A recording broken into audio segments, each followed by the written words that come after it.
Hi everyone. இன்னைக்கு வந்து நம்ம ரொம்பவே ஒரு முக்கியமான வீடியோல இருக்கிறோம்.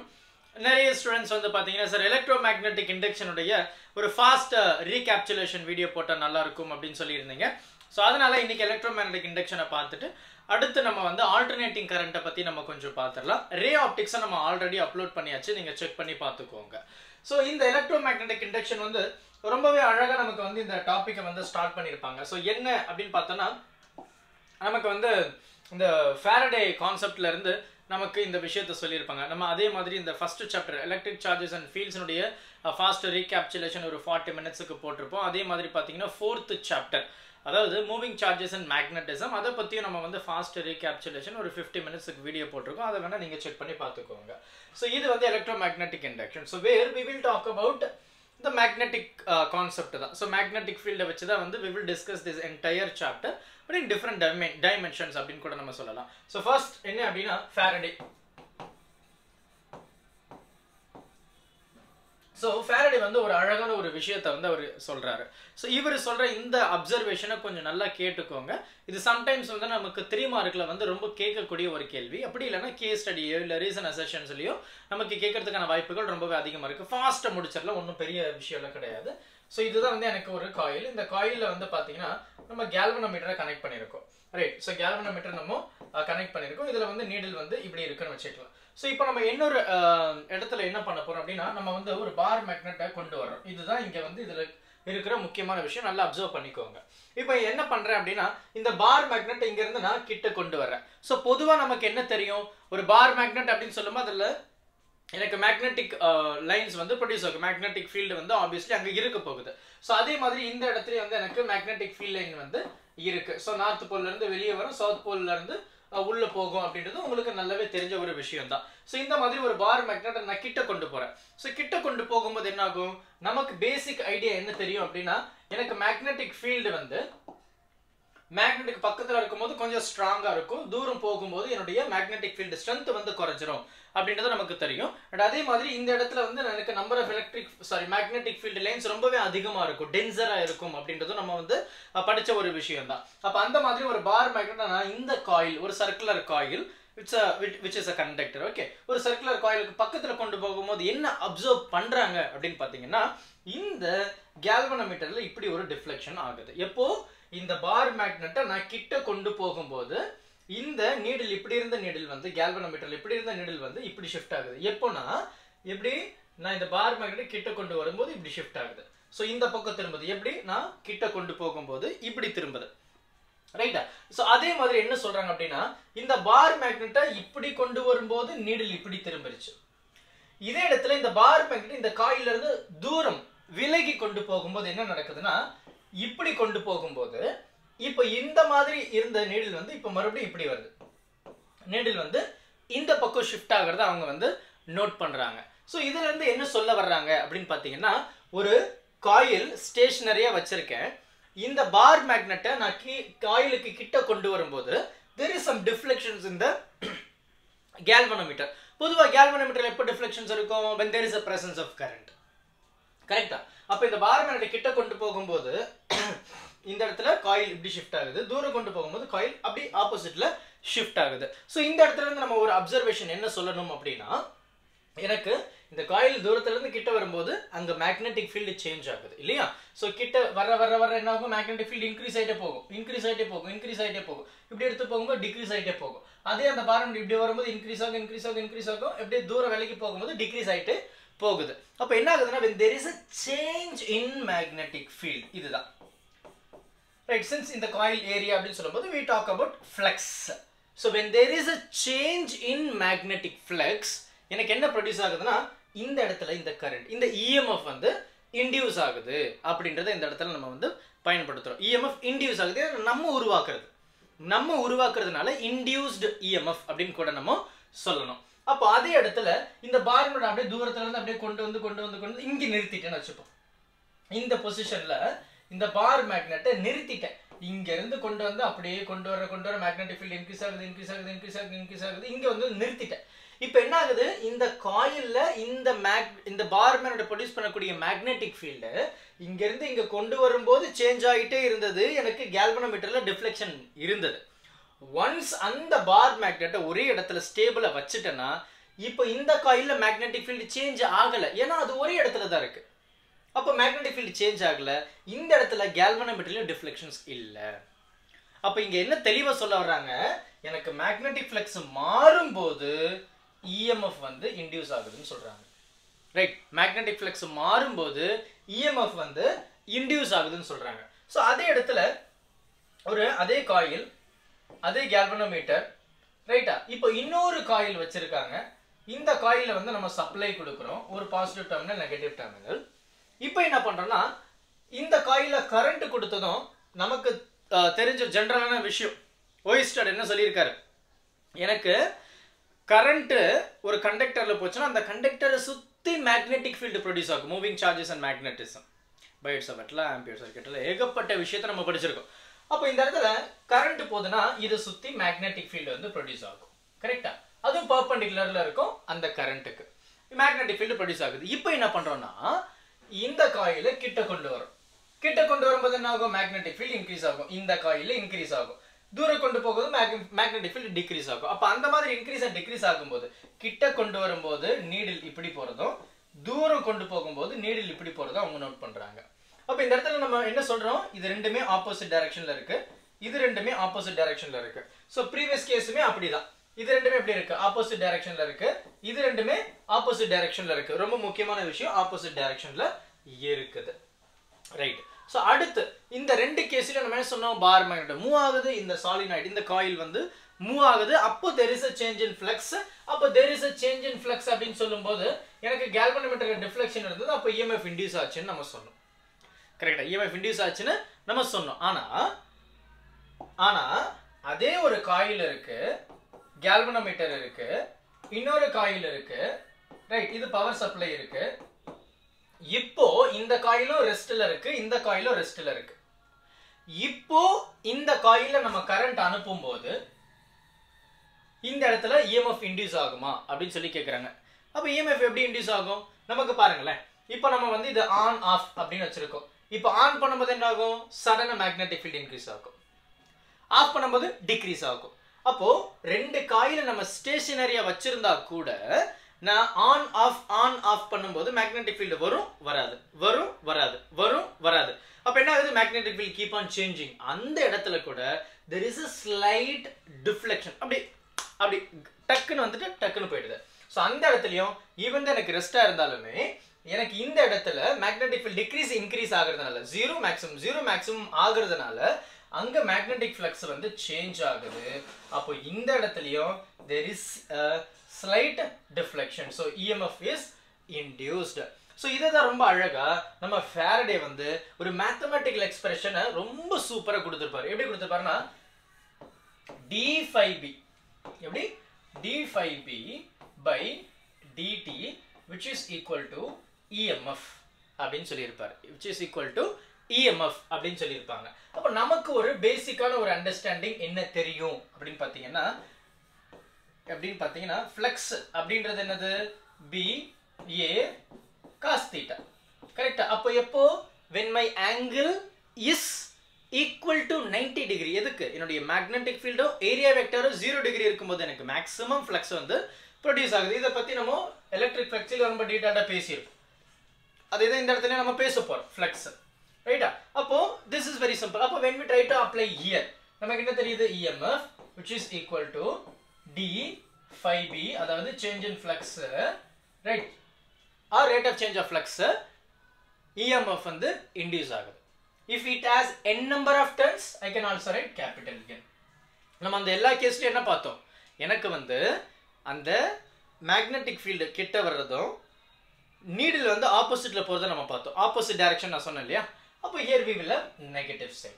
இது ரொம்ப முக்கியமான ஒரு விஷயம். அப்போ இந்த EMF which is equal to minus of n d5, so அது என்னது, which is nothing but BA cos theta divided by dt. அப்ப என்ன சொல்லலாம், ஒரு EMF இன்டியூஸ் ஆகுது அப்படின்னா அது வந்து ஒரு மூணு விஷயத்தை டிபெண்ட் பண்ணி இருக்கு.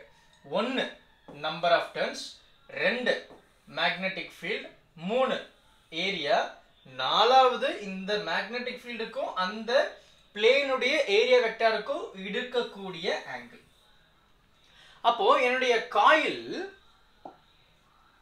இந்த காயில் இல்ல இந்த காயில் இல்ல இந்த காயில், இந்த காயிலை நான் ரொட்டேட் பண்ணா கூட எனக்கு ஆங்கிள் மாறும். அப்ப ஆங்கிள் மாறும்போது எனக்கு EMF வந்து ப்ரொடியூஸ் ஆகுது. ஸோ இதுதான் நமக்கு வந்து ஃபாரடே ரொம்ப டீட்டெயில்டான ஒரு எக்ஸ்பிளனேஷன்ல ஒரு சில டயக்ராம்ஸ் வச்சும் கொடுத்துருப்பாங்க. ஸோ அடுத்து நமக்கு முக்கியமான கான்செப்ட் என்ன அப்படின்னு பார்த்தீங்கன்னா, நமக்கு வந்து இருக்கக்கூடிய அந்த லென்ஸ்லா. ஸோ இந்த லென்ஸ்லாவை பேஸ் பண்ணியும் நமக்கு பார்த்தீங்கன்னா கேள்விகள் வரலாம், அதிகமாக வர்றதுக்கும் வாய்ப்புகள் இருக்கு. அப்போ இந்த லென்ஸ்ல என்ன சொல்றாரு, நம்ம ஃபாரடே சொன்ன அதே விஷயத்தை தான் இவரு சொல்றாரு. என்ன சொல்றாரு, ஃபாரடே வந்து மேக்னெட்டிக் ஃபீல்டு கிட்ட நம்ம கொண்டு வரும்போது எனக்கு நீடில் வந்து ஆப்போசிட்ல போகுது, தூரம் கொண்டு போகும்போது ஆப்போசிட்ல போகுதுன்னு சொல்லிட்டு நமக்கு ஃபாரடே சொன்னாங்க. ஸோ இவங்களுமே அதே விஷயத்தை தான் சொல்றாங்க. பட் இங்க டைரக்ஷனை இண்டிகேட் பண்றாங்க. அப்போ அந்த காயுடைய டைரக்ஷன்ஸ் எப்படி இருக்கும் அப்படின்றதான் நமக்கு இந்த லென்ஸ்லால நமக்கு சொல்ல வர்றாங்க. இப்போ எனக்கு இந்த மாதிரி ஒரு சர்க்குலர் காயில் இருக்கு. இந்த சர்க்குலர் காயில வந்து நமக்கு அதே மாதிரி கேல்வனோமீட்டர் இருக்குன்னு வச்சுப்போமே. இப்போ நான் என்ன பண்றேன், நம்ம வந்து ஒரு பார் மேக்னெட்டை கிட்ட கொண்டு வரோம். அப்ப நமக்கு என்ன ஆகுது, பார் மேக்னெட் கிட்ட கொண்டு வரும்போது ஆப்வியஸ்லி இதுல இருக்கக்கூடிய மேக்னெட்டிக் ஃபீல்டு வந்து அதுல லிங்க் ஆகும். அப்ப அந்த இடத்துல EMF இன்டியூஸ் ஆகுது, அதுல டவுட்டே கிடையாது. Similar to Faraday. இப்போ இங்க டைரக்ஷன்ஸ் எப்படி இருக்கும் அப்படின்றத நம்ம பார்க்கணும். அப்போ இந்த பார் மேக்னெட்டை நம்ம கிட்ட கொண்டு வரும்போது நமக்கு என்ன ஆகும், இது இப்படி வருது. அப்ப இந்த கேல்வனோடைய டிஃப்ளெக்ஷன் வந்து இப்படி இருக்கும், ஆப்போசிட் டைரக்ஷன்ல இருக்கும். அப்ப ஆப்போசிட் டைரக்ஷன் சொல்லும்போது என்ன நடக்குது நல்லா கவனிச்சு பாருங்க. ஆப்போசிட் டைரக்ஷன் சொல்லும்போது இங்க ஒரு 10 மேக்னெட்டிக் ஃபீல்டு லைன்ஸ் உள்ள வருதுன்னா அந்த 10 மேக்னெட்டிக் ஃபீல்டு லைன்ஸையும் இந்த காயில் அப்போஸ் பண்ணும். ஏன்னா ஆப்போசிட் டைரக்ஷன், அப்போஸ் டிக்ரீஸ் பண்ண முயற்சி பண்ணும். அந்த வேர்டு தான் நம்ம யூஸ் பண்ணோம், டிக்ரீஸ் பண்ண முயற்சி பண்ணும். சரியா? எப்போ when it அப்ரோச் பண்ணும்போது டிக்ரீஸ் பண்ண முயற்சி பண்ணும், ஏன்னா ஆப்போசிட் டைரக்ஷன். அப்போ ஒரு 10 மேக்னெட்டிக் ஃபீல்டு உள்ள வருதுன்னா இந்த 10 எதிர்க்கிறதுக்கு இது முயற்சி பண்ணும். அதனால இங்க டைரக்ஷன் வந்து ஆப்போசிட் அப்படின்னு சொல்லியிருப்பாரு. அப்போ இப்படி கிட்ட வரும்போது இது அப்போஸ் பண்ணணும் அப்படின்னா இது என்னவா இருக்க முடியும், கண்டிப்பா சவுத் போலா தான் இருக்க முடியும். சவுத் போலா இருந்தா தானே ரிப்பல் பண்ண முடியும், அப்போஸ் பண்ண முடியும். இதே இடத்துல இது நார்த் போலா இருந்தா அட்ராக்ட் ஆயிடும். அது பாசிபிள் கிடையாது. ஸோ இந்த இடத்துல அதே மாதிரி நமக்கு வந்து காயில் இருக்கு, கேல்வனோமீட்டர் இருக்கு. ரைட், இப்போ நான் என்ன பண்றேன், இந்த இடத்துல இந்த நார்த் போல் இப்படி கொண்டு வரேன். ஃபர்ஸ்ட் சவுத் போல காயில் பக்கத்துல கொண்டு போனேன், இப்போ நார்த் போல கொண்டு வரேன். இப்போ என்ன ஆகும், நார்த் போல் கிட்ட கொண்டு வர நீடில் இப்படி போகணும், மறுபடியும் ஆப்போசிட் டைரக்ஷன். இந்த காயில் இப்படி கொண்டு வந்தா மறுபடியும் ஆப்போசிட், அப்போ ரிப்பல் பண்ணும், அப்போஸ் பண்ணணும். அப்போ then obviously this becomes north pole. அப்போ இது சவுத் போல் கொண்டு போகும்போது சவுத் போல் ஆக்ட் ஆகும், நார்த் போல் கொண்டு போகும்போது நார்த் போல் ஆக்ட் ஆகும். கிட்ட கொண்டு போகும்போது என்ன போல் இருக்கோ அதுவாவே அது ஆக்ட் ஆகும், அப்போஸ் பண்ணணும் இல்லையா? இப்போ நல்லா கவனிங்களேன். இப்போ என்ன நடக்குதுன்னா, இப்போ இந்த பார் மேக்னெட் நான் கிட்ட கொண்டு வந்தேன், இது நார்த் போல ஆக்ட் ஆச்சு. எப்படி நார்த் போல ஆக்ட் ஆச்சு. இப்போ இதே பார் மேக்னெட்டை நான் இப்படி தூரம் கொண்டு போறேன், இதை விட்டுருங்க. இப்படி இந்த பார் மேக்னெட் இங்கே கொண்டு வந்தேன்னா இப்படி கொண்டு போறேன். இப்படி கொண்டு போது என்ன ஆகும், இந்த நீடில் which mean மேக்னெட் இப்படி போகும்போது நீடில் என்ன பண்ணணும், ஆப்போசிட்ல போகணும். அப்ப நீடில் இப்படி வரணும். அப்ப என்ன ஆகுது, வெளியே போறத உள்ளே இழுக்குது. அப்போ 10 மேக்னெட்டிக் ஃபீல்டு வெளியே போகுதுன்னா 10 மேக்னெட்டிக் ஃபீல்டு உள்ளே இழுக்க முயற்சி பண்ணுது. அப்போ என்ன ஆகணும், it is trying to getting into it, உள்ள வர முயற்சி பண்ணுது. அப்ப என்ன நடக்கணும்னா, இது நார்த் போல் போகுது, அவே திஸ் சர்க்குலர் காயில் உள்ள இழுக்க முயற்சி பண்ணணும். அப்ப அட்ராக்ட் பண்ணணும் அப்படின்னா இப்போ இந்த சைடு வந்து சவுத் போல ஆக்ட் ஆகும். அட்ராக்ட் பண்ணணும்ல, நார்த் சவுத் அட்ராக்ட் பண்ணணும். அப்ப இங்க பாருங்களேன், இப்போ இந்த இடத்த நான் இப்படி ரிவர்ஸ்ல கொண்டு போகும்போது இது அட்ராக்ட் பண்ணணும் இல்லையா? அப்போ என்னுடைய நீடில் எப்படி இருக்கும், என்னுடைய நீடில் வந்து இப்படி போகணும், அப்படிதான் போகுது. அப்போ அட்ராக்ட் பண்ண முயற்சி பண்ணுது. அப்போ அந்த இடத்துல திஸ் பிகம்ஸ் நார்த் போல். அப்போ நீங்க நல்லா கவனிச்சீங்கன்னா எனக்கு வந்து இந்த நார்த் போல கிட்ட கொண்டு வரும்போது இது நார்த் போலா இருக்கு. அந்த எண்ணை அப்படியே எக்ஸ்டெண்ட் பண்ணீங்கன்னா என்னுடைய மேக்னெட்டிக் ஃபீல்டு டைரக்ஷன் வந்து ஆன்டி கிளாக்வைஸ். பாரு, ஆன்டி கிளாக்வைஸ். இந்த இடத்துல பாரு, சவுத் போல கிட்ட கொண்டு போகும்போது இதுவும் சவுத் போல ரிப்பல் பண்ணணும். அப்போ என்னுடைய மேக்னெட்டிக் ஃபீல்டு டைரக்ஷன் கிளாக்வைஸ். இப்போ இந்த பிளாக் அப்சர்வ் பண்ணுங்க. பிளாக் அப்சர்வ் பண்ணும்போது நார்த் போல நான் தூரம் விலகி கொண்டு போறேன். அப்போ அட்ராக்ட் பண்ணணும். அப்போ சவுத் போலா இருந்தா மட்டும்தான். அப்போ இது என்ன ஆயிடுது? இப்போ கிளாக் வைஸ் ஆயிடுது. இந்த இடத்துல அப்படியே ஆப்போசிட். இது என்ன ஆயிடுது? ஆன்டி கிளாக் வைஸா மாறிடுது. இதுதான் நமக்கு லென்ஸ் சொல்லக்கூடிய ரொம்ப முக்கியமான ஒரு விஷயம். இதை கன்ஃபியூஸ் பண்றதுக்கு ஒண்ணுமே கிடையாது. ரொம்ப முக்கியமான விஷயம். ஸோ மேக்னெட்டிக் ஃபீல்டை இன்க்ரீஸ் பண்ணும்போது டிக்ரீஸ் பண்ண முயற்சி பண்ணோம். டிக்ரீஸ் பண்ண முயற்சி பண்ணும்போது இன்க்ரீஸ் பண்ண முயற்சி பண்ணோம். புரியுதா? ஸோ நான் கிட்ட வரும்போது இன்க்ரீஸ் ஆகுது. ஆனால் இன்க்ரீஸ் பண்ண விடாம அப்போஸ் பண்றதுக்காக நார்த் போல். தூரம் விலைக்கு எடுத்துட்டு போகும்போது மேக்னெட்டிக் ஃபீல்டு குறையில தூரம் போக போக. அப்போ குறைய விடாம ட்ரை டு அட்ராக்ட். அப்போ திஸ் பிகம்ஸ் சவுத் போல். இவ்வளவுதான். கிட்ட கொண்டு போகும்போது சேம் போல், தூரம் கொண்டு போகும்போது ஆப்போசிட் போலுங்க. அவ்வளவுதாங்க. சரியா? ஸோ இவ்வளவுதான் நமக்கு வந்து லென்ஸ்லால சொல்லக்கூடிய ஒரு முக்கியமான விஷயம். ஸோ லென்ஸ்லாக்கு அப்புறம் we are coming to the inductance part. inductance வந்து ரொம்ப முக்கியமான ஒரு ஆன்சர் அப்படின்னு கூட நம்ம சொல்லிக்கலாம். So inductance. ஸோ அப்போ இந்த inductance அப்படின்னு நம்ம பேசும்போது இந்த inductance we are dividing it to two different concept. So ஒன்று வந்து பார்த்தீங்கன்னா நம்ம வந்து செல்ஃப் இண்டக்டன்ஸ் அப்படின்னு சொல்றோம். இன்னொன்று வந்து பார்த்தீங்கன்னா மியூச்சுவல் இண்டக்டன்ஸ் அப்படின்னு நம்ம சொல்றோம். Self and mutual inductance. So பொதுவாக இண்டக்டன்ஸ் அப்படின்றது என்ன அப்படின்னா it's nothing but the circular coil. அதாவது சாலினாய்டு அப்படின்னு சொல்லலாம், இல்லைன்னா இண்டக்டர் அப்படின்னு கூட நம்ம சொல்லிக்கலாம். அப்போ we will first discuss about self inductance. So self inductance அப்படின்னு சொல்லும்போது தனக்குள்ளேயே உருவாகக்கூடிய அந்த மேக்னெட்டிக் ஃபீல்டு தனக்குள்ளேயே லிங்க் ஆகும்போது தனக்குள்ளேயே இஎம்எஃப் வந்து ப்ரொடியூஸ் ஆகுது. இப்போ நம்ம ப்ரீவியஸ் கேஸில் என்ன பார்த்துருந்தோம் அப்படின்னா எனக்கு வந்து ஒரு சாலினாய்டு இருந்தது, ஒரு பார் மேக்னெட் இருந்தது. இந்த பார் மேக்னெட் கிட்ட கொண்டு வரும்போது இந்த காயிலில் வந்து மேக்னெட்டிக் ஃபீல்டு சேஞ்ச் ஆச்சு. ஸோ இதில் வந்து இஎம்எஃப் வந்து இன்டியூஸ் ஆச்சு. கரெக்டா? அடுத்து என்ன பண்ணுவோம்? இந்த காயில் இங்கே இருக்கு, இங்கே ஒரு காயில் இருக்கு. இந்த காயிலில் கரண்ட் இருக்கு. கரண்ட்னா மேக்னெட்டிக் ஃபீல்டு ப்ரொடியூஸ் ஆகும். இது கிட்ட கொண்டு வரும்போது இதில் ப்ரொடியூஸ் ஆகக்கூடிய மேக்னெட்டிக் ஃபீல்டு இதில் மாறும்போது இதில் இஎம்எஃப் இன்டியூஸ் ஆச்சு இல்லையா? இதெல்லாமே மியூச்சுவல். இப்போ செல்ஃப் அப்படின்னு சொல்லும்போது தனக்குள்ள கரண்ட் அனுப்புகிறோம். இப்போ நான் தான் சாலினாய்டு. இப்போ நான் எனக்குள்ள கரண்ட் அனுப்புறேன். எனக்குள்ள கரண்ட் அனுப்பும் போது சாலினாய்டு அப்படின்னாவே obviously there is a magnetic field. அப்போ எனக்குள்ளே ஒரு மேக்னெட்டிக் ஃபீல்ட். நான் தான் ஒரு கண்டக்டர். எனக்குள்ள நான் கரண்ட் அனுப்புறேன். அப்போ கரண்ட் அனுப்பும் போது எனக்குள்ளே ஒரு மேக்னெட்டிக் ஃபீல்டு வந்து ப்ரொடியூஸ் ஆகும், பர்பெண்டிகுலர்ல இருக்கும். அப்போ அந்த மேக்னெட்டிக் ஃபீல்டு இருக்கு. இப்போ நான் கரண்ட்டை இன்க்ரீஸ் பண்றேன், டிக்ரீஸ் பண்றேன், இன்க்ரீஸ் பண்றேன், டிக்ரீஸ் பண்றேன்னு என்ன ஆகும்? எனக்கு மேக்னெட்டிக் ஃபீல்டு இன்க்ரீஸ் ஆகும், மேக்னெட்டிக் ஃபீல்டு டிக்ரீஸ் ஆகும், மேக்னெட்டிக் ஃபீல்டு இன்க்ரீஸ் ஆகும், மேக்னெட்டிக் ஃபீல்டு டிக்ரீஸ் ஆகும். அப்போ மேக்னெட்டிக் ஃபீல்டு சேஞ்ச் ஆகுது. அப்போ மேக்னெட்டிக் ஃபீல்டு சேஞ்ச் ஆகும்போது எனக்குள்ளேயே ஒரு இஎம்எஃப் வந்து ப்ரொடியூஸ் ஆகுது. அதை தான் நம்ம செல்ஃப் தனக்குள்ளேயே ப்ரொடியூஸ் பண்ணக்கூடிய கரண்ட்னால தனக்குள்ளேயே மேக்னெட்டிக் ஃபீல்டு சேஞ்ச் ஆகுறதுனால தனக்குள்ளேயே லிங்க் ஆகுறதுனால எனக்கு இஎம்எஃப் வந்து இன்டியூஸ் ஆகுது. அப்போ செல்ஃப் இண்டக்டன்ஸை ரொம்ப அழகாக நம்ம பேசணும் அப்படின்னா n. Right. First we will talk about phi. Right. அப்போ phi directly proportional to I. So இது என்னது? magnetic flux. So magnetic field எப்போ increase ஆகுது? when there is a increase in current. Correct? So we can also say if it has n number of turns நம்ம n அப்படின்னு எடுத்துக்கலாம். So n phi be directly proportional to I. Right? So இந்த இடத்துல to remove the directly proportionality நான் என்ன பண்ண போறேன் அப்படின்னா L அப்படின்ற ஒரு டேர்ம் இன்ட்ரோடியூஸ் பண்றேன். அந்த L அப்படின்றது வந்து இந்த செல்ஃப் இண்டக்டன்ஸ் அப்படின்னு நம்ம சொல்லலாம். L அப்படின்றது வந்து self inductance. So I can also rearrange this like this. I which is nothing but n phi b divided by I நான் வந்து சொல்லலாம். கரெக்ட்டா? So அப்போ when there is a change in flux என்ன நடக்குது? இங்க சேஞ்ச் இன் ஃப்ளக்ஸ் தான் obviously நடக்க போகுது. அப்ப சேஞ்ச் இன் ஃப்ளக்ஸ் அப்படினாவே இஎம்எஃப் வந்து ஆட்டோமேட்டிக்கா இன்க்ரீஸ் ஆக போகுது. கரெக்ட் தானே? ஆட்டோமேட்டிக்கா எனக்கு இஎம்எஃப் வந்து இன்டியூஸ் ஆக போகுது. கரெக்ட்டா? சேஞ்ச் இன் ஃப்ளக்ஸ் அப்படினா இஎம்எஃப் வந்து எனக்கு இன்டியூஸ் ஆக போகுது. அது ஃபாரடே நமக்கு சொன்னது அந்த நெகட்டிவ் சைன் வந்து ஆப்போசிட் டைரக்ஷன். ரைட். அப்ப L = n phi by I அப்படின்றத நம்ம இந்த இடத்துல சிம்பிளா சொல்லிக்கலாம். அப்போ எனக்கு எப்படி? எனக்கு வந்து ஒரு சாலினாய்டு இருக்கு.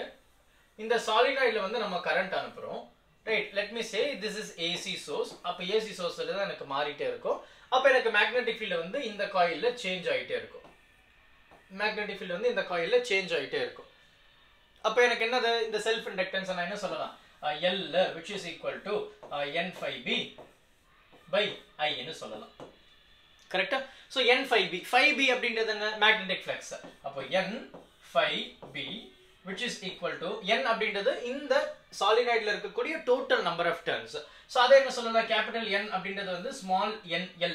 நம்ம வந்து சாலினாய்ட்லயே நம்ம பேசியிருக்கோம், டாராய்ட்லயும் பேசியிருக்கோம். ஸோ உங்களுக்கு தெரியும் என்னன்றது டோட்டல் நம்பர் ஆஃப் டர்ன்ஸ் இந்த பர்டிகுலர் லென்த். ஸோ அந்த டோட்டல் எல்.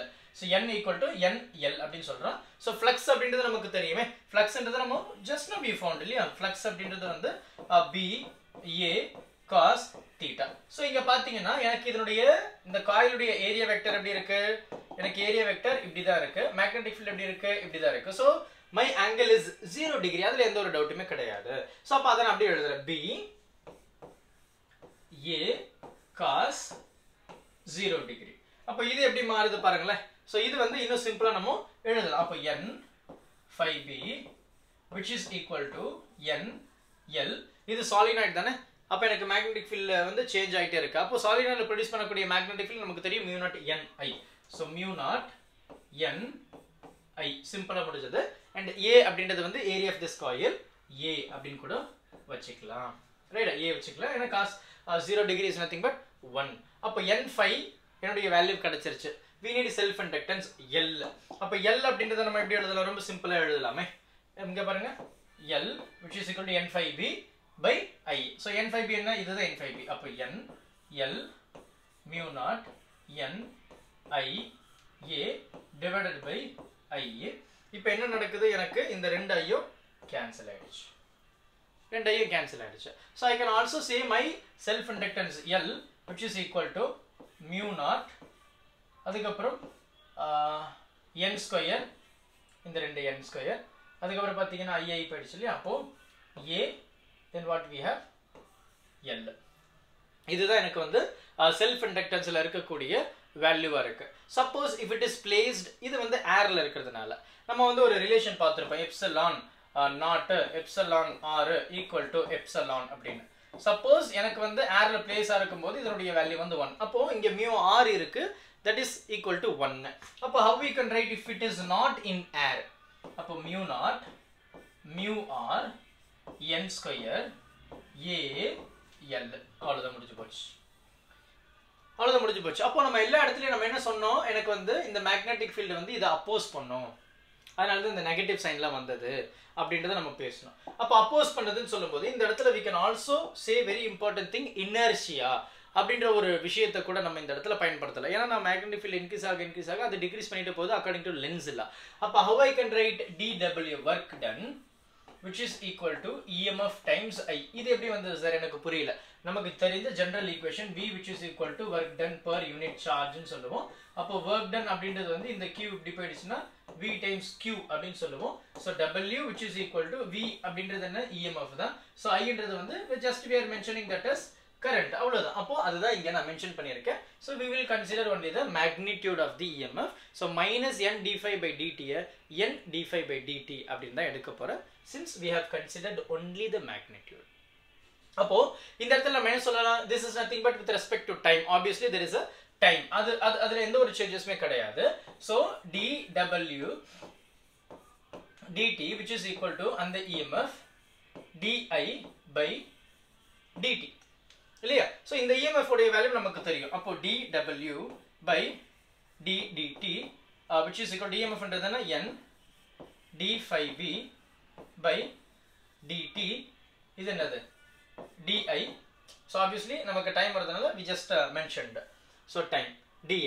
இப்போ நான் இந்த இடத்துல என்ன பண்ண போறேன் அப்படின்னா ரொம்ப சின்ன சின்ன விஷயத்தை மட்டும் நான் பண்ண போறேன். சோ இந்த இடத்துல ரைட், இந்த இடத்துல நான் என்ன சொல்றேன் அப்படின்னா இந்த டேர்ம் இருக்குல்ல, இந்த டேர்ம் நம்ம ஆல்ரெடி சொன்னோம். என்ன சொன்னோம், EMF which is equal to minus of n d phi b by dt அப்படின்னு சொன்னோம்.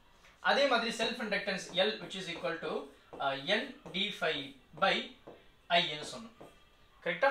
சோ அந்த இடத்துல இத நான் இப்போ ரீப்ளேஸ் பண்ண போறேன். இப்போ நல்லா கவனிச்சீங்கன்னா you can able to understand n d phi right. n d phi நான் என்ன சொல்லலாம், Li ன்னு சொல்லலாமா. so I can replace this as L I in the di by dt. கரெக்ட்டா, di by dt. இது நீங்க கன்ஃபியூஸ் ஆகிறதுக்கு ஒண்ணுமே கிடையாது, ரைட். சோ இதுக்கு அப்புறம் என்ன சொல்றேன், so I need to take the total work done, so that becomes W which is equal to, if I try to integrate di by dt, so இது எப்படி இருக்கு, yeah right. So total work integrate பண்ணும்போது X என் dx அப்படின்னு சொல்லும்போது X to the power n plus 1 by n plus 1. So இங்கே power வந்து 1 தான் இருக்கு. So I square by 2. இது இந்த ஈக்குவேஷன் எப்படி ரிலேட் பண்றாங்கன்னா நம்மளுடைய கைனடிக் எனர்ஜிக்கு ரிலேட் பண்றாங்க. ஸோ கைனடிக் எனர்ஜின்னா 1/2 mv². கரெக்டா? ஸோ இந்த இடத்துல என்னுடைய மாஸ் வந்து இஸ் ஈக்குவல் டு அந்த செல்ஃப் இண்டக்டன்ஸ் அப்படின்றதையும் வெலாசிட்டி வந்து will be equal to current அப்படின்றத இந்த இடத்துல நமக்கு பதிவு பண்ண விரும்புறாங்க. பிகாஸ் எனக்கு இண்டக்டன்ஸ் வந்து place a role of inertia. அவ்வளவுதான். இதுதான் வந்து செல்ஃப் இண்டக்டன்ஸ். பொறுமையா பாருங்க, டவுட் வரதுக்கு வாய்ப்புகள் கிடையாது. Next we have a mutual inductance. So mutual inductance அப்படின்றது வந்து ரொம்ப முக்கியமான ஒரு கான்செப்டா நம்ம வந்து கன்சிடர் பண்றோம். ஸோ இதை ரொம்ப கொஞ்சம் ஷார்ட் அண்ட் கிறிஸ்பா நான் வந்து இப்போ முடிக்கிறேன், நல்லா நோட் பண்ணி வச்சுக்கோங்க. அப்போ செல்ஃப் இண்டக்டன்ஸை தாண்டி மியூச்சுவல். ஸோ இப்போ மியூச்சுவல்ல எனக்கு வந்து ரெண்டு மியூச்சுவல் ஃப்ரெண்டுன்னு நம்ம சொல்றோம் இல்லையா? ஸோ அந்த மாதிரி எனக்கு வந்து ரெண்டு காயில் இருக்கும், ரெண்டுத்துக்கும் வந்து சேம் ஆக்சியல் பாயிண்ட் இல்ல ஆக்சிஸ் அப்படின்னு கூட நம்ம இந்த இடத்துல சொல்லிக்கலாம். ரைட்டா? ஸோ இப்போ நான் என்ன சொல்ல போறேன் அப்படின்னா இதை வந்து நான் just naming this is S1. First அந்த பிளாக் வந்து S1ன்னு சொல்றேன், ஒயிட்டை வந்து S2 அப்படின்னு சொல்றேன். இந்த செகண்ட் சாலினாய்டில் இருக்கிற நம்பர் ஆஃப் டர்ன்ஸ் அப்படி இருக்கும் இல்லையா? ஸோ அதை வந்து நான் N2 சொல்றேன். ரெண்டுமே சேம் லென்த் தான். ஸோ அதை வந்து Lன்னு சொல்றேன்.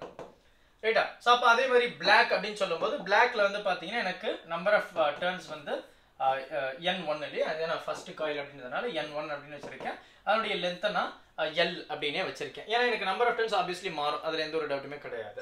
இப்போ எனக்கு வந்து ஃபர்ஸ்ட் காயில்ல போகக்கூடிய கரண்ட்டை I1 அப்படின்னும் செகண்ட் காயில்ல போகக்கூடிய கரண்ட்டை நான் I2 அப்படின்னு சொல்றேன். இப்போ நான் என்ன பண்ண போறேன், நமக்கு தெரிஞ்ச அந்த யூஷுவல் பேசிக் டேர்மை தான் நம்ம பயன்படுத்த போறோம். So N∅B directly proportional to I. அப்போ N∅B equal to MI, அதாவது மியூச்சுவல் இண்டக்டன்ஸ். ஸோ இங்கே மியூச்சுவல் இண்டக்டன்ஸ் சொல்லும்போது எனக்கு வந்து ரெண்டு காயில் இருக்கு. ஸோ ஒரு காயில ப்ரொடியூஸ் பண்ணக்கூடிய மேக்னெட்டிக் ஃபீல்டு வந்து இன்னொரு காயில லிங்க் ஆகும். ரைட்டா? அப்போ இந்த equation how I am going to change அப்படின்றத நீங்கள் நல்லா கவனிக்கணும். இப்போ நான் வந்து காயில் 2லயோ இல்லை காயில் 1லயோ நான் கரண்ட் அனுப்புறேன்னு வச்சுப்போம். லெட் அஸ் கன்சிடர் எனக்கு வந்து I want to find for this one black-க்கு நான் கண்டுபிடிக்க போறேன். அப்போ நான் ஒயிட் கலர் இருக்குல்ல, அந்த ஒயிட் கலர்ல நான் கரண்ட் அனுப்புறேன். அப்போ ஒயிட் கலர்ல கரண்ட் அனுப்புறேன் I2. அது எதுல லிங்க் ஆகுது?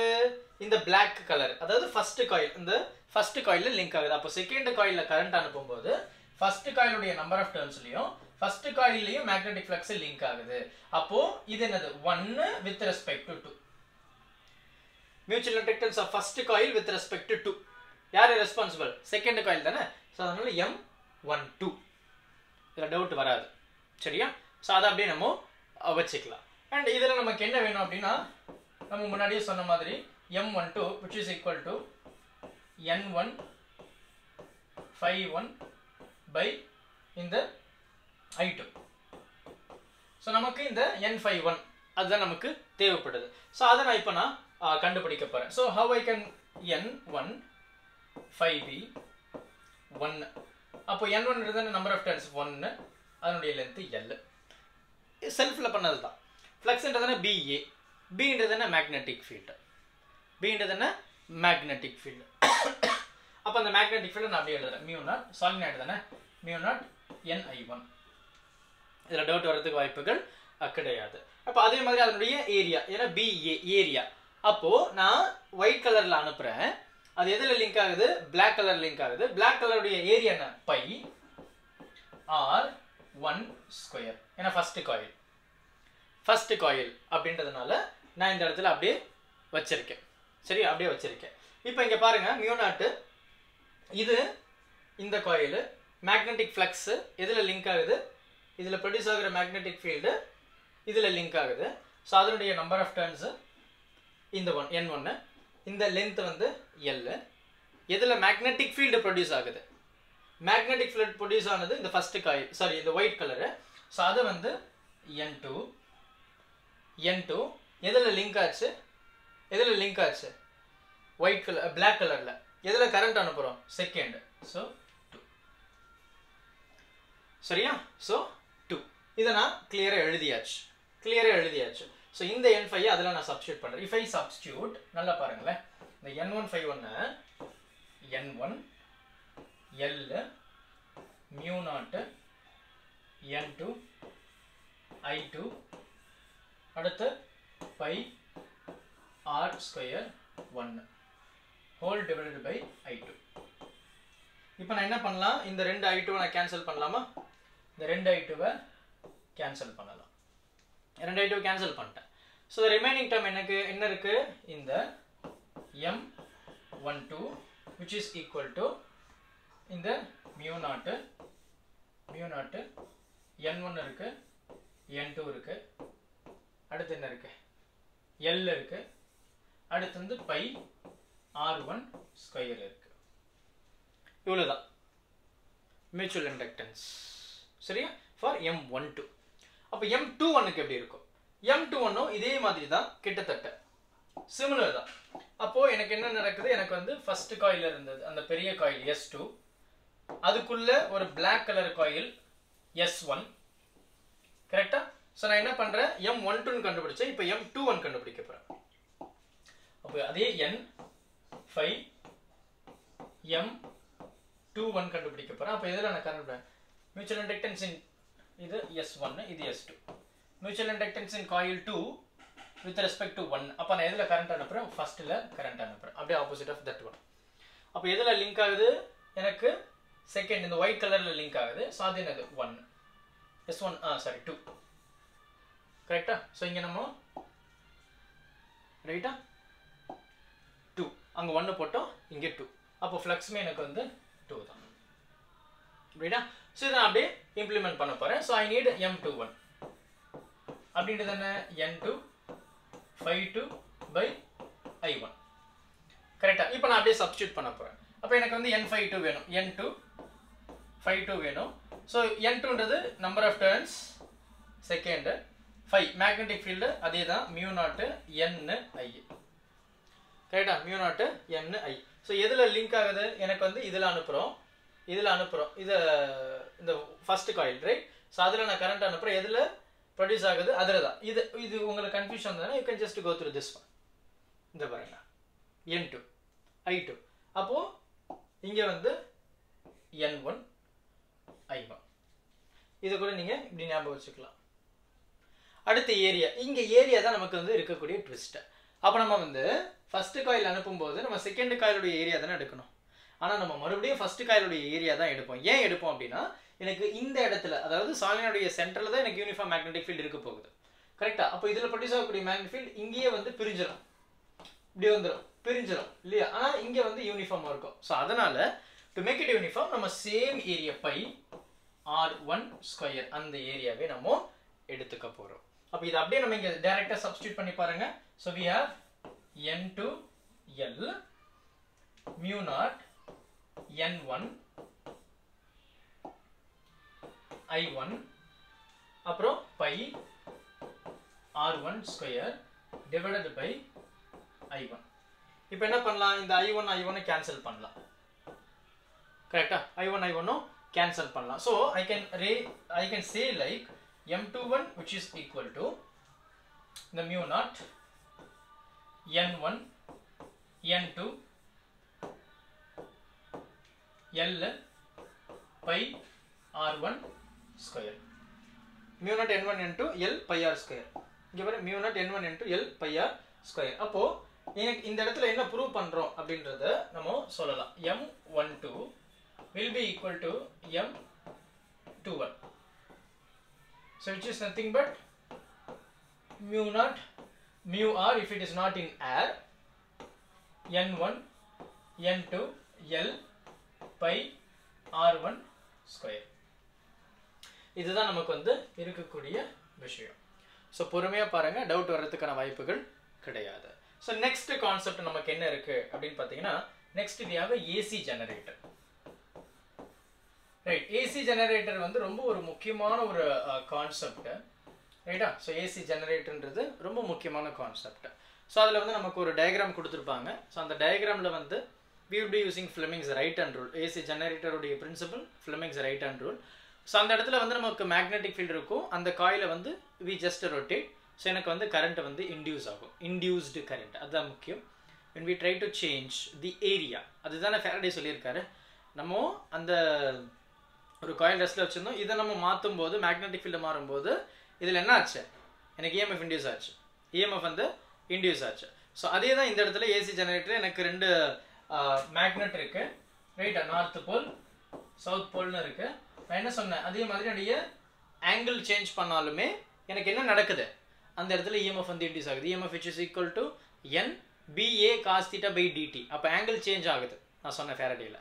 அப்போ எனக்கு ஆங்கிள் இங்கே எப்படி சேஞ்ச் ஆகும், when I try to rotate பண்ணும்போது ஆங்கிள் சேஞ்ச் ஆகும். when there is a change in angle எனக்கு மேக்னெட்டிக் ஃப்ளக்ஸும் மாறும். மேக்னெட்டிக் ஃப்ளக்ஸ் மாறும்போது எனக்கு இஎம்எஃப் வந்து இன்டியூஸ் ஆகுது. ரொம்ப சிம்பிள், ரைட். அப்போ EMF which is equal to minus of n d phi b by dt. அவ்வளவுதான் வந்துருச்சு, ஒண்ணுமே இல்லை. அப்போ minus of n d phi b. so obviously d phi b ன்றது என்ன, ba cos theta. so அது வந்து omega t அப்படின்னு எடுத்திருப்பாங்க, no worries. இது angular termல ரெப்ரசன்ட் பண்ணியிருப்பாங்க. so angular displacement which is equal to angular velocity by time அப்படின்றதுனால, right. அப்போ இந்த இடத்துல என்ன ஆகுது, I'm just going to differentiate. அப்போ if I differentiate minus n b அப்படியே தான் இருக்கு, a அப்படியே இருக்கு, cos differentiate பண்ணா minus of sin theta. and then இந்த theta வந்து if you represent that as omega t, எனக்கு எப்படி மாறும், I will again differentiate இல்லையா. so minus of n b a minus of omega minus sin theta. so அந்த minus தான் இது sin theta, sin omega t. if I try to இந்த minus என்ன ஆயிடுச்சு, plus ஆயிடுச்சு. so n b a omega sin omega t. இந்த whole term என்ன சொல்லியிருப்பாங்க அப்படின்னா EMF maximum sin omega t which is equal to EMF. ஏன்னா அந்த EMF இதுதான் நமக்கு வந்து ஜெனரேட்டர்ல இருக்கக்கூடிய அந்த டெரிவேஷன் பார்ட். மற்றபடி நமக்கு வந்து இதுல முக்கியமான விஷயம் என்ன அப்படின்னா, when we try to அந்த டயக்ராம் தான் வந்து நமக்கு இங்க ரொம்ப முக்கியமான விஷயம். sin theta தானே, sin வந்து 90 டிகிரிலையும் 270 டிகிரிலையும் மேக்ஸிமம் இருக்கும். இப்படி ஃபார் எக்ஸாம்பிள் எனக்கு இதுதான் வந்து அந்த அந்த ரெக்டாங்குலர் லூப் அப்படின்னா இங்கே மேக்னெட் இருக்கு, ரைட்டா. ஸோ இதுதான் ஏரியா வெக்டர். ஸோ இப்படி ஏரியா வெக்டர் இருக்கு, எனக்கு மேக்னெட் நல்லா ஞாபகம் வச்சுக்கோ. மேக்னெட் ஃபீல்ட் இங்கேருந்து இப்படி போகுது, north pole south pole, magnet field இப்படி போகுது. அப்போ இங்கே எனக்கு வந்து இந்த ஏரியா வெக்டர், இந்த பிளேனுக்கு ஏரியா வெக்டர் இருக்கும். சாரி இதில் இருக்கிற பிரச்சனையே தான். ஆல்ரெடி இப்படி தான் போட்டு டமால் கீழே போட்டு உடச்சிட்டேன். Stylus okay. ஸோ இது எனக்கு ஏரியா வெக்டர். இந்த பிளேனுக்கு ஏரியா வெக்டர் மேக்னெட்டிக் ஃபீல்ட் இப்படி வருது 90 டிகிரி. அப்போ எனக்கு மேக்ஸிமம் இருக்கும், ஏன்னா சைன் தீட்டா இல்லை, மேக்ஸிமம் இருக்கும். இப்படி வந்துச்சுன்னா மேக்னெட்டிக் ஃபீல்ட் இப்படி வருது 180 இருக்காது, இப்படி வந்தால் 270 இருக்கும் மேக்ஸிமம். அதுக்காக அப்படியே சுற்றிட்டு இப்படி வரும் இல்லையா. ஸோ இப்படி வரும்போதும் எனக்கு 0 டிகிரி இருக்காது. அப்போ எப்பெல்லாம் இருக்கும் அப்படின்னு பார்த்தோன்னா எனக்கு வந்து 0 டிகிரியில் இருக்காது, 90 டிகிரியில் இருக்கும், 180 டிகிரியில் இருக்காது, 270 இருக்கும், 360 இருக்காது. அப்போ இந்த கிராஃப் எப்படி போகும், கிராஃப் வந்து இப்படி போகும். அந்த டயக்ராம் நமக்கு வரைஞ்சிருப்பாங்க. ஸோ ஃபஸ்ட்டு இப்படி இப்படி இப்படி இப்படி அது அப்படியே சுற்றிட்டே வரும்போது எனக்கு ஆங்கிள் மாற மாற மாற ஃப்ளக்ஸ் எனக்கு மாறிட்டே இருக்கும். ஸோ அதனால தான் நம்ம இதில் ப்ரொடியூஸ் ஆகிறத வந்து ஈஸி ஆல்டர்னேட்டிங் கரண்ட் அப்படின்னு சொல்லுவோம். பிகாஸ் எனக்கு வந்து ஃப்ளக்சுவேட் ஆகிட்டே இருக்கும். அதாவது ஒரு ஹாஃப் வந்து பாசிட்டிவாகவும் இன்னொரு ஹாஃப் வந்து நெகட்டிவாகவும் இருக்கும். ஸோ இந்த ஆல்டர்னேட்டிங் கரண்ட்டை நம்ம படிச்சிருக்கோம் இல்லையா. ஸோ அப்படி தான் வந்து இந்த சாப்டர் வந்து நமக்கு ஸ்டார்ட் பண்ணுறாங்க. ஸோ பொறுமையாக பாருங்கள். டவுட் எதாவது இருந்தது அப்படின்னா மறக்காமல் கமெண்ட் பண்ணுங்கள். ஸோ இது டயக்ராம், அந்த கிராஃப் ரொம்ப ரொம்ப முக்கியமான கான்செப்ட். ஸோ இந்த வீடியோவில் நமக்கு எதனா டவுட் இருக்கிறதுக்கு வாய்ப்பு இல்லை. அடுத்து என்ன சாப்டர் வேணுன்றதை மறக்காமல் கமெண்ட் பண்ணுங்கள். Thank you. Help others with a smile.